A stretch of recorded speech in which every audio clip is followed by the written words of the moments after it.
حضرت عمر فاروق اعظم رضی اللہ تعالی عنہ کے دور خلافت میں ایک گانا بجانے والا، ایک گانا سنانے والا لوگوں کو گانا سنایا کرتا تھا، لوگوں کو گانا سنا کر کے ان کو خشک کیا کرتا تھا۔ اس کی سریلی آواز تھی، اس کی بہت ہی اچھی آواز تھی، اس کی آواز کو سن کر کے لوگ اس کو نذرانے پیش کیا کرتے تھے، لوگ اس کو نذرانے دیا کرتے تھے۔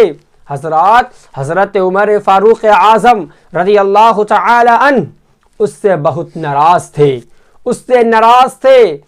ایک دن وہ آیا، وہ جو لوگوں کو گانا سنایا کرتا تھا، لوگوں کو اپنے سنگیت، اپنی سریلی آواز سے لوگوں کو خشک کیا کرتا تھا، لوگ اس کی آواز کو سن کر کے پیسے دیا کرتے تھے۔ حضرات ایک دن وہ آیا، اس کی طبیعت خراب ہو جاتی ہے، وہ بستر پر پڑا ہے، جو اس کی سریلی آواز تھی وہ سریلی آواز بھی ختم ہو گئی ہے۔ اب لوگوں نے اس کو نذرانے دینا بند کر دیے ہیں، اب اس کو نذرانہ نہیں مل رہا ہے، نذرانے دینا بند کر دیے ہیں، اب بھوک سے پریشان ہے، کوئی کھانا دینے والا نہیں ہے، کوئی حال معلوم کرنے والا نہیں ہے، اب پڑا ہے بھوک سے نڈھال ہو کر کے مدینے کے قبرستان کی طرف جاتا ہے۔ جانے کے بعد میں ایک قبر کے اندر جا کر کے چھپ کر کے رب کی بارگاہ میں توبہ کرتا ہے، کہتا یا میرے پروردگار عالم، میں تجھ کو ناراض کر کے لوگوں کو اپنی سریلی آواز سے گانا سنا کر کے لوگوں کو خشک کیا کرتا تھا، لوگوں کو خوش کیا کرتا تھا۔ مولا میں نے تجھے ناراض کر کے لوگوں کو خوش کیا ہے، مولا میری توبہ کو قبول کر لے، مولا میرے گناہوں کو معاف فرما دے، مولا میرے پاس نمازوں کا ذخیرہ نہیں ہے، میرے پاس عبادتوں کا ذخیرہ نہیں ہے، میرے پاس زکوٰۃ کا ذخیرہ نہیں ہے، مولا میرے پاس کچھ بھی نہیں ہے، مولا بس تیرے محبوب کا وسیلہ ہے، اپنے محبوب کے وسیلے میری توبہ کو قبول فرما لے۔ اللہ اکبر، دریائے رحمت کو جوش آتا ہے، میرے رب تبارک و تعالی نے اس کی توبہ کو قبول فرما لیا ہے، اس کی توبہ کو قبول کر لیا ہے۔ اسی وقت حضرت عمر فاروق اعظم رضی اللہ تعالی عنہ پر الہام ہوتا ہے، اے عمر جاؤ مدینے کی فلاں قبر پر چلے جاؤ۔ جانے کے بعد میں وہاں ایک بندہ بھوک سے پریشان ہے، جاؤ جا کر کے اس کی مدد کرو۔ حضرت عمر فاروق اعظم رضی اللہ تعالی عنہ نے ایک اشرفیوں کی تھیلی لی ہے،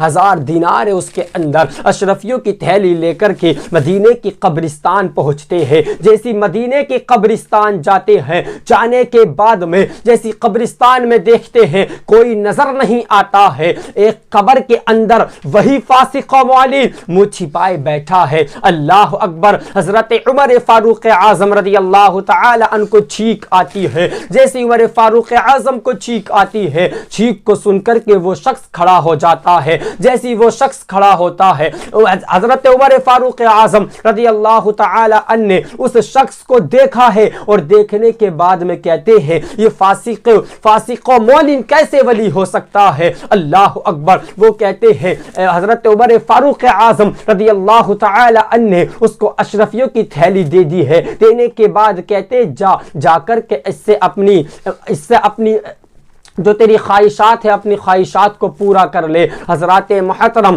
حضرت عمر فاروق اعظم نے کہا ذرا یہ تو بتا دے، تو تو لوگوں کو گانا سنایا کرتا تھا، تو تو لوگوں کو بڑا خشک کیا کرتا تھا، لوگ تیری سریلی آواز پر تجھے نذرانہ بھی دیا کرتے تھے، تو تیرے پاس تو نمازوں کا ذخیرہ بھی نہیں تھا، تیرے پاس تو عبادت بھی نہیں تھی، تیرے پاس زکوٰۃ بھی نہیں تھی، پھر تجھے اللہ نے اپنا ولی کیسے بنا لیا ہے؟ اللہ اکبر، جیسے ہی اس کے دل کی حالت بدل جاتی ہے۔ اللہ اکبر، حضرت عمر فاروق اعظم رضی اللہ تعالی عنہ نے اتنا کہا ہے، کہنے کے بعد میں اس کے دل کی دنیا بدل جاتی ہے، اور اس کو ایک چینک آتی ہے۔ آنے کے بعد میں کلمہ طیبہ پڑھتا ہے، پڑھنے کے بعد میں اس کی روح پرواز کر جاتی ہے۔ اب حضرت عمر فاروق اعظم رضی اللہ تعالی عنہ نے ارشاد فرمایا، اے مدینے کے لوگوں، اللہ کے ولی کے جنازے کی تیاری کی جائے، اور اللہ کے ولی کے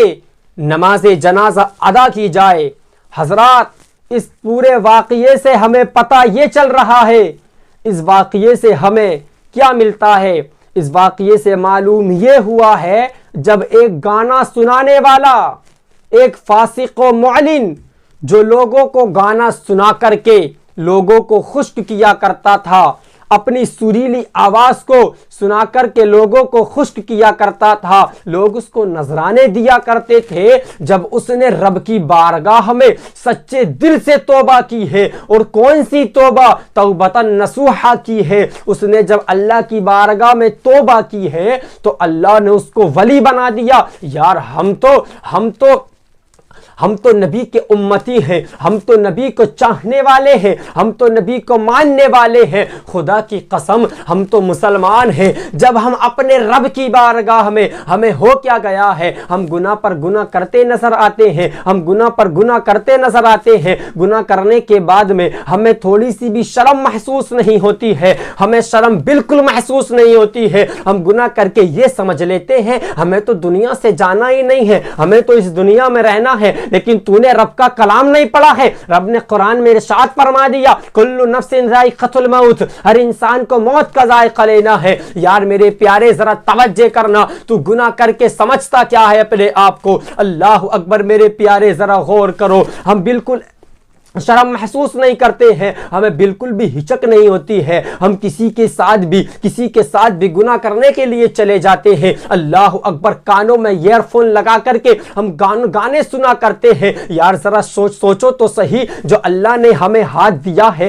جو اللہ نے ہمیں پیر دیا ہے، جو اللہ نے ہمیں زبان دی ہے، جو اللہ نے ہمیں آنکھیں دی ہیں، دی کس لیے ہے یار؟ دی کس لیے ہے؟ میرے رب نے ہم کو ہاتھ دیا ہے تاکہ ہم لوگوں کو اس ہاتھ سے زکوٰۃ ادا کریں۔ اللہ نے ہمیں آنکھ دی ہے، کس لیے عطا فرمائی ہے؟ تاکہ ہم اس سے قرآن مجید کی تلاوت کیا کریں۔ اللہ نے ہمیں زبان دی ہے، کس لیے زبان دی ہے؟ تاکہ ہم اس سے نبی پر درود پاک پڑھا کریں۔ اللہ نے ہمیں پیر دیا ہے، یہ پیر دیا کس لیے ہے؟ تاکہ ہم اس قدم سے جا کر کے مسجد کے اندر جا کر کے رب کی بارگاہ میں سجدہ کرے اور اللہ سے توبہ کرے، اللہ سے استغفار کرے۔ تو اللہ اکبر، خدا کی قسم میرا رب فرماتا ہے جو بندہ مجھ سے سچے دل سے توبہ کر لیتا ہے، جو بندہ مجھ سے سچے دل سے توبہ کرتا ہے، اللہ تبارک و تعالی اس کی توبہ کو قبول فرما لیتا ہے۔ السلام علیکم ورحمۃ اللہ۔